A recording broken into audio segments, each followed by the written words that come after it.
সুপ্রিয় দর্শক শ্রোতা আসসালামু আলাইকুম। খালি যদি এই আমার রংপুর শহর যদি টাকাটা খালি গাছে ধরতো রে বাবা, তাহলে আমার রংপুর শহরও তারা এই কামাই করি খাইলে হয়, বুঝছেন? মাইয়ার গোলাম হইলে হয়। এই যে এই টাকা বুঝছেন গাছত না ধরিয়ে তো হয়েছে ভেজাল। এই যে শোনো, এবার তো টাকার বিষয়ে একটা তোমার ছন্দ একটা কইবে, এই জ্ঞাতর সাথে একটা ছন্দ হইবে, জ্ঞাতরটাই শুনি নাও। দুনিয়ায় টাকাই করে পর টাকাই করে পর এমন টাকা বানাইলো কোন করি কারিগর।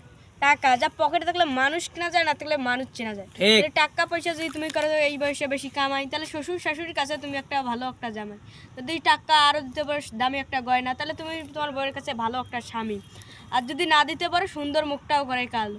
আগুন আকাশে আগুন নিচে মানুষ, দুটা জিনিসে কিন্তু একে। যেদিন থেকে বড় হয়েছি ভাই টাকার মনে হচ্ছে, তাই ছটপথে টাকা ইনকাম করো।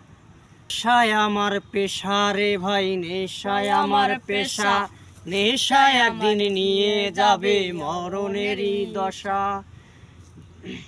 খারাপ হওয়ার যাতো কিনা ভিডিও ওই ওই থাকতে। হ্যাঁ রেডি, তুইও কিছু কর। সেভ দাও না সেভ দাও না, সেভ দাও এটা সেভ